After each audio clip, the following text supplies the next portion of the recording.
What's crack-a-lackin'? Welcome in to My Mind is a Weapon Fantasy Football Show.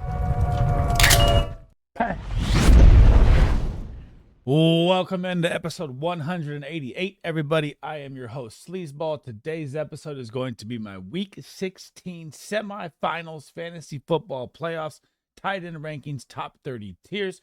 Before we dive into it, guys, make sure you smash that like. Make sure you hit that subscription. It helps me out a ton. You guys have been absolutely amazing. Turn that bell on. I will be live today at 5:30 Eastern to 7 p.m. Eastern. So then I'll lead right into my boy Big Drop Energy show. I'll even have my redirect set up. If you're in my stream, it will go straight to his. And then we're going to cover all the pick'ems and everything we like for the week. And then I'll be live again Friday. And then I head out of town for the wife's family Christmas up in Tahoe.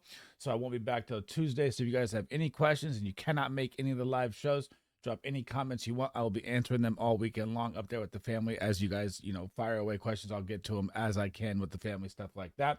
And a reminder, I'm doing a giveaway, $100 to you guys for all the support you guys have shown me all year long. It's been absolutely amazing. I'm going to make a playoff chart for round one. I will do a video, and all you guys have to do is copy and paste and put your scores in and pick your winners, and I'll make it all easy for you guys. And whoever drops in the comments, the exact best with the closest scoring with all the wins exactly for round one, I will give $100 to. So make sure you're tuned in for that as well, because that is coming up. And let's dive into my Week 16 tight end rankings here. So if you guys are new to the channel, this is my tight end ranking board. Baller tier at the top, must start tight ends, tier 1, tier 2, tier 3, tier 4, tier 5. At the bottom here, you're going to see the tight end injuries. They've been piling up, man. Taysom Hill, Dallas Goedert, Theo Johnson, Evan Ingram season over. Will Dissly, they just activated Hayden Hurst off IR for his shoulder, but I think it's going to be stone smart either way. And then David Njoku didn't practice today, but I will get to him when I get to him in the rankings here. Now, starting off with my tight end one on the week, Trey McBride. Is my guy ever going to score a touchdown this year? It is absolutely insane what this guy has done this year in fantasy football as a tight end. He's tight end number 2 overall with 0 touchdowns on the year. Absolutely bonkers. 17 points, 14 points, 20 points, 25, 11, 12, 21, 10, 17, 11. The floor is always 10 plus. The volume is always 10 plus targets. He's had 12 receptions, 7 receptions, 9 receptions. About 80 yards is what he gets per game as well. You're going to get the Carolina Panthers this week. The Carolina Panthers versus tight end, they ranked 27th on the season, giving up 14.5. 31st in the red zone. Touchdown upside should be here for Trey McBride's first one. For the love of God, please. 53.9 yards they allow, which is bottom 15, and a 70% chance of a touchdown, which is last in the NFL. This should be Trey McBride's touchdown game and tight end 1 week here. Heading to my tight end 2, it is going to be Brock Bowers, and he's going to get his guy Aiden O'Connell back this week, which is going to really, really help a ton because it has been terrible from the past 2 weeks, man. Only 11 targets, but when he had Aiden O'Connell, that's 11 targets over 2 games. When he had Aiden O'Connell, he had 16, 10, and 14. So you're about to get just volume galore. You get your fantasy football pot of gold playing the Jacksonville Jaguars this week. They ranked 25th versus the tight end, give it 13.3, 23rd in the red zone, so touchdown upside is there. 54 yards, which is bottom 15, and a 50% chance of a touchdown, which ties for second last. That's going to be I think this is Brock Bowers' just 30-point game coming here. And, man, it's going to be amazing. He's going to win you a fantasy football semifinals matchup by himself, I feel like. Tight end number 3, George Kittle, diddle down the middle. The San Francisco 49ers are headed into the Miami Dolphins in South Beach. No weather aspects here in this game at all. It is, coming into December, and we got to pay attention to the weather in every single game here. And this is a 6-8 battle. Both teams trying to stay alive. They're going to need a little help for other teams to lose, but their playoff hopes are not dead yet. Over under at 44.5, and the update just hit that looks like Isaac Guerrero may not be out there, which probably means even more volume for Kittle. So, in this matchup versus Miami versus the tight end on the season is right in the middle. They rank 18th. They give up 12.1, fourth in the red zone because they have a good front seven, 53.1, 20% chance of a touchdown. But when I'm looking at the last 4 weeks as well, I want to pull up both so we can see if there's a trend difference at all happening here. So you get the season total, and then I give you the last 4 week total because injuries happen and stuff looks different. So the last 4 weeks, they're giving up 12.8, about 0.7 worse. Not a big difference there. Tight end number 4, it's kicking into gear, man. Sam Laporta. The Detroit Lions are going to have to score like crazy from here on out. Their defense is decimated. They just lost 2 more stars last week in a brutal loss to the Bills. They just lost Carlton Davis and McNeil. Their DT in their corner is down. They've already lost Hutchinson. Anzalone is on IR. I mean, this defense is decimated, guys. This is going to have to be Jared Goff, Jahmyr Gibbs, Amon-Ra, Laporta, Jameson Williams scoring at will here because they're not going to be able to stop anything.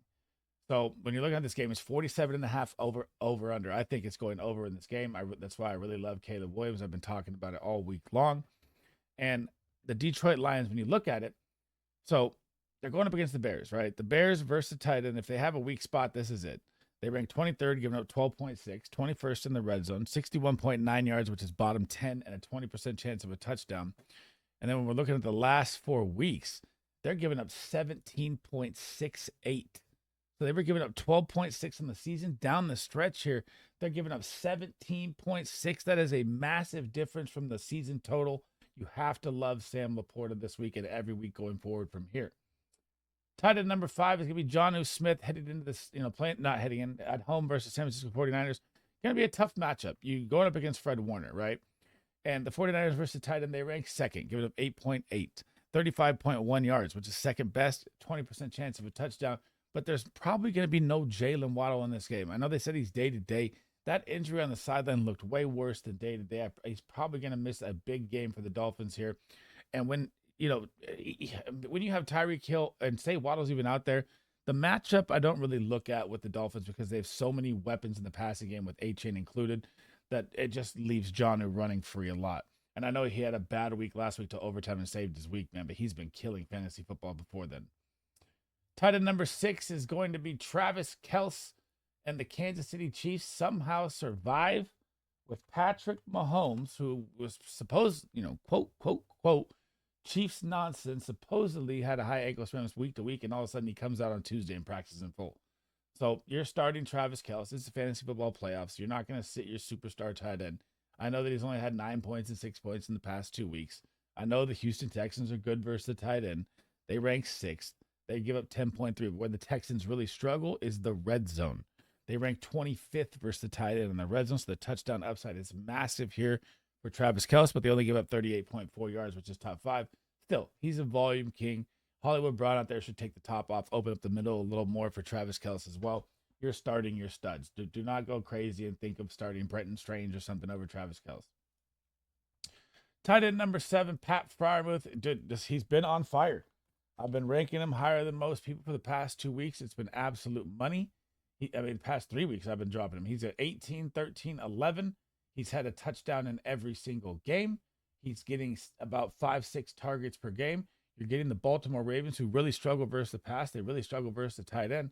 And it looks like Pickens may not be out there again. So every game that Pickens hasn't been out there, Pat Freiermuth's been picking up the slack for him. So if you need a tight end throw, he's available. And George Pickens is not out there. Against the Baltimore Ravens this week, the Ravens versus the tight end on the season right now, they currently rank, as I'm pulling up my chart, they rank 24th, giving up 13 points, 8th in the red zone because the front 7 is very good at stopping the run. That's what happens when the field shrinks.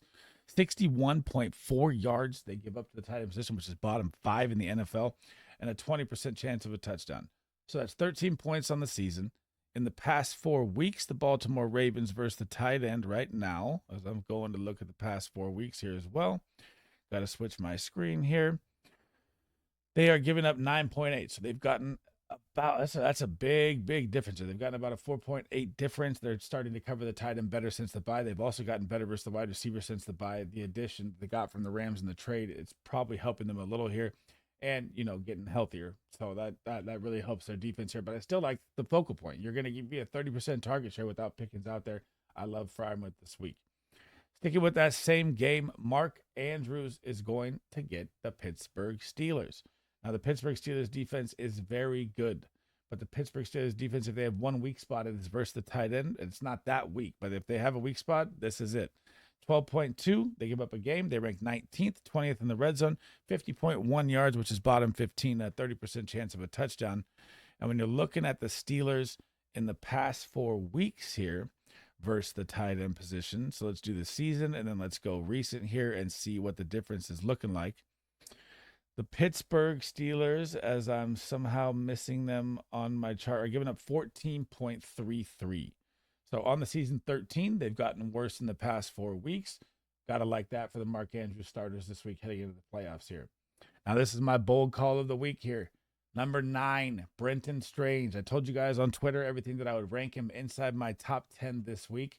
This guy, with no one out there besides BTJ, it is just going to be Brenton Strange and BTJ. But he is nursing an AC joint sprain right now. And he was limited in practice, so he's going to be out there. Don't panic on a questionable tag on a Wednesday or Thursday. Friday's the big day, right? But look what happened. He played 82% of the snaps. That is top 5 tight end usage. He saw 12 targets. That's the most targets for any tight end last week. 11 receptions, 73 yards, and 18 fantasy points. With BTJ and him being the only options, you're getting the Las Vegas Raiders. They give up 15.4 to the tight end, ranking 29th, 64.9 yards, which is bottom 5, a 50% chance of a touchdown. And the numbers here, when you pull up the Raiders in the last 4 weeks, you have to see this as we go through. We look at this. They're giving them 11.10. So 15.4, 11.10, still a solid floor there for Brenton Strange. I like him as a top 10 tight end and a very, very startable play this week at tight end position. Tight end number 10, this one really hurts. David Njoku, I guess, missed practice again today, although he was fighting to play last week. So I expect him to be out there this week. Stefanski said he's going to be out there. Right now, you're getting an update that he wasn't seen on Thursday, so don't panic yet. If Jameis Winston was out there, I would have Njoku in my top 3 or 4 tight ends. But it's DTR named the quarterback, so I just can't do it. But this matchup, guys, is freaking absolute gold, man. The Cincinnati Bengals ranked 32nd versus the tight end, giving up 17.1, 28th in the red zone, 67.1 yards, which is bottom 3 in the NFL, 60% chance of a touchdown, tied for second last. So the upside is very high. Now look at the past 4 weeks. On the season is 17.1. That's the most on the season. In the past 4 weeks, it's at 21.9. Second below that is the Colts at 19.7. They are getting destroyed by the tight end position. I just don't trust DTR at QB, so it's the only reason I'm ranking Njoku at 10. God, he would go nuts if it was Winston, man. I don't know what the Browns are doing it right now in this matchup. Tight end number 11 is going to be TJ Hockenson. Oh, I forgot I do both players at once. I'm going to pull up Noah Gray. We talked about the Chiefs, so he's on there as well. TJ Hockenson in this matchup for the Minnesota Vikings, who just seem to never lose right now. I just kind of tripped me out with Sam Darnold. They just win every single game. He's not really ramping up to the usage that you want for TJ Hockenson. So if you look at his career, he's an 80%, 90% snap tight end. I know he's coming off major injury, but you expect that ramp up to happen in 4 to 5 weeks. We are 7 weeks in since he's been back, right? And he's only played 65% or 65% snaps last week. 68% of his snaps is the most he's played all season long. So you're not getting a full dosage of TJ Hockenson. Yeah, you can get a floor of 6 to 7 to 8 points with a touchdown upside. That's there. It's the only reason I'm ranking him low because he's not getting the full usage. You're going up against the Seattle Seahawks. They ranked 20th, giving up 12.5 to the tight end, 15th in the red zone, 56.9 yards, middle of the pack. And when I look at the last 4 weeks for Seattle, they're giving up 14.28, so about a 2-point difference worse. Got to like the start, but it looks like there could be rain in this game. You're at the 12th man. That's the only reason I'm dropping him down. Tight end number 12 led the Bills in targets last week on his first game back was Dalton Kincaid, and they got the Lions defense, man. They got to just drop 50 on him. That's why I like Hayden Williams so much this week. But he only played 49% of the snaps, still led the team in targets with 7 targets, 53 yards. The only thing I'm afraid here is game script. The New England Patriots are very bad versus the tight end. They ranked 22nd, giving up 12.5. 26th in the red zone, giving up 3.3. They're one of the worst red zones versus the tight end. Touchdown upside is very high. 53.2 yards, and that's middle of the pack there. And in the past 4 weeks, guys, they're giving up 19.23 to the tight end position. So on the season, that's a 7-point swing. That is the biggest there is. The only reason I'm not ranking him higher is because game script here. Like the Bills are scoring 50 points at will. The New England Patriots don't move the ball much here. I think it could be more of a run show here with, James Cook, Ray Davis, even Ty Johnson mixed in. If Kincaid doesn't score earlier, I'm a little afraid he's not going to be used much down the stretch here, especially coming off injury. Tight end number 13, the matchup is absolutely beautiful, but he just hasn't been getting the work. Ever since the concussion for Jake Ferguson, he's just not getting the same volume. I mean, he got 6 and 4 targets over the past 2 games when he used to get 7, 7, 8, 10. So you're seeing a dip there, right? And it's also Cooper Rush, right? So played 77%, then played 60% of the snaps, right? So you're seeing more Schoonmaker here as well, too. You're getting the matchup here with Tampa Bay. Tampa Bay is 28th versus the tight end, giving up 14.7, 69.6 yards. That's bottom 3 in the NFL. And in the past 4 weeks, you look at the Tampa Bay Buccaneers, and their defense has gotten better versus the run, better versus the wide receiver, but their average versus the tight end at 13 points. So right around the same thing. But their run and wide receivers gotten very better. They've gotten healthier. So if you trust to throw out Jake Ferguson, the matchup is good. It's just tough because Cooper Rush isn't really looking his way like Dak Prescott did. Tight end number 15, Hunter Henry, the only guy, the only pass game player you should ever be starting from the Patriots all year long, which is crazy to say. And his floor is always 6 to 10 points with a touchdown upside. He was seeing major targets before last week against Arizona. He was seeing 9, 8, and 9. Then he saw 4, right? So a rough game there.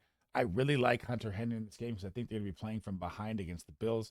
And I'm going to throw out all the rankings that the Bills have versus the tight end. They're a top 12 team versus the tight end, 10.8. 17th in the red zone, 44.3 yards, which is top 10 as well. And a 40% chance of a touchdown. But when they're the only focal point, it's going to be a decent tight end play because they're probably going to get blown out in this game. So it's going to be a pass-heavy game script for the Patriots here. Again, if you need to throw them out there, I like it. I don't love it. I don't hate it. So that's how it is for Jake Ferguson and Hunter Henry once I get out of the top tier there. Tight end number 15, Keke Coutee, and he's kind of fallen out of the Keke Coutee role since Mike Evans has come back. I mean, he's really not had anything great to even, he was at 20 points when he was gone. And, he missed practice yesterday. I think he's going to be fine with a little knee injury. Don't panic on it. He's still playing 92, 94, 97% snaps. He only got 3, 4 targets, 3 and 4 in the past 2 weeks. 3 the week before that when Evans came back. When Evans wasn't out there, he had 10, 10, 11, and 8. So exactly why I said to go trade for Mike Evans while you could. The volume is not going to be here. You're getting the Los Angeles Chargers. They are 4th versus the tight end. They're number 1 in the red zone. They've only allowed 1 passing touchdown to the tight end position. 44.3 yards they allow, which is top 10. I don't like anything here really for Keke Coutee. And from here on out, for like the rest of the wide receivers, or tight ends, these are going to be kind of rough plays. So I'm going to talk about them real quick because, well, I'll give you a couple more. Here's my sleeper play that I like this week. Ben Sinnott. So Zach Ertz out with a concussion this week, right? And you know that he's 36 years old. He's probably 90%. I'm not a doctor, nothing, not going to make it back in this big game versus Philly. But Philly, guys, on your Yahoo app or Sleeper or whatever you put, NFL.com, whatever, it's going to show that Philly is very good versus the tight end, right? It's going to show them as a top 10 team giving up 10.8 points. Philly ranks 30th in the red zone, major touchdown upside, and they give up 10 points on the week. On the season, that's on the season. In the past 4 weeks versus the tight end, they're getting up 13.5. So a 3.5 average per game more points than the season. I really like the Ben Sinnott play, especially if Zach Ertz is not out there. But again, these are all, if you need to throw them out there, kind of plays here. Now, I'll go through Tucker Kraft and Dalton Schultz. Tucker Kraft is number 17 for me. And I mean, you could look at the Saints. This is a great defense to go up against in every single way. I just don't like the game script here. I think you're going to have a heavy dose of Josh Jacobs. I think they blow the Saints out of the water. And the Saints, they ranked 11th versus the tight end. They ranked 3rd in the red zone, 54 yards. In the past 4 weeks, the Saints are actually number 1 versus the tight end, get a 6.53. So I'm kind of staying away from Tucker Kraft. That's a major swing in points. And I don't think he sees much usage if he doesn't score early here. Kind of like I said about Jaden Reed in my wide receiver video. Dalton Schultz and the Houston Texans fighting to hold their spot right now. And this guy was the guy I stayed away from all year long. I said, do not draft. He's only popped over 10 points 1 time. The only time he scored all year long.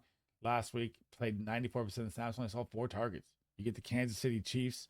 Kansas City Chiefs versus the tight end. It looks like a plus matchup here. It's super plus matchup. They rank 30th, give them 15.6, 74.6 yards, which is dead last.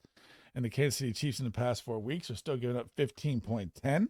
So right where they're at, nothing really changes there. If you like the matchup, it's great. If you like it, I don't like the volume. I'm kind of staying away. Sorry, as I'm yawning. I'm kind of staying away from Dalton Schultz this week. Now, we're on to tier 3, tier 4, tier 5. If you guys have any questions from here on out, drop them in the comments. I will answer anything you want about these players. But I'm just ranking these guys for you to rank. These are more for like deep league plays, for like 16, 14 man, what, however deep your league is, triple flex, quad flex, super flex, all that. So I'm not going to really break down the defense here because I don't think you're starting most of these guys. So Stone Smart, number 19, decent game in his first game out there. Kyle Pitts, man. Oh my God. Actually, we're going to stop and just, this is like one of the biggest wastes of talents I've ever seen. It's just crazy. In the last 4 weeks of fantasy football, Kyle Pitts has how many points, guys? 9. 9. It's absolutely terrible. I mean, Kirk Cousins being gone, could Penix open it up? Possibly. I'm not trusting it in Penix's first game. You get the New York Giants, and the Giants offense doesn't move the ball very well. I'm not even thinking about starting him anymore. 21, Cole Kmet. 22, Keke Coutee. Mason Rudolph had a big game last week. A great opportunity with his matchup as well. I just don't trust it. Grant Calcaterra at 24. Tyler Conklin at 25. Juwan Johnson at 26. Gesicki had his little run. He's kind of done. Jatavion Sanders had a breakout going, then he got hurt at 28. 29, Isaiah Likely. I just don't trust him when Mark Andrews is out there. And 30 is Noah Fant, guys. Bang. Thanks for rocking with me today, guys. That is the end of the episode. That is my Week 16 tight end rankings, top 30 heading into your fantasy football playoffs.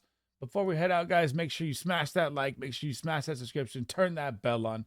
Helps me out a ton. I'll be live today, 5:30 p.m. Eastern to 7 p.m. Again, if you can't make any of the live streams, make sure you drop any comment you want down below. And that is it for my videos for the weekend, guys. I head out of town tomorrow for the wife's family Christmas. Let's get to the freaking championship. And again, I'll be answering questions all weekend long on comments, whatever it is, as I'm out there with the family. So I won't be live for the weekend, but I'll be live today and tomorrow before I head out. So I'll catch you guys in the next one. SleezBall out. That's it for the rankings. If you want to check everything out, it is up. Let's get to the finals, baby.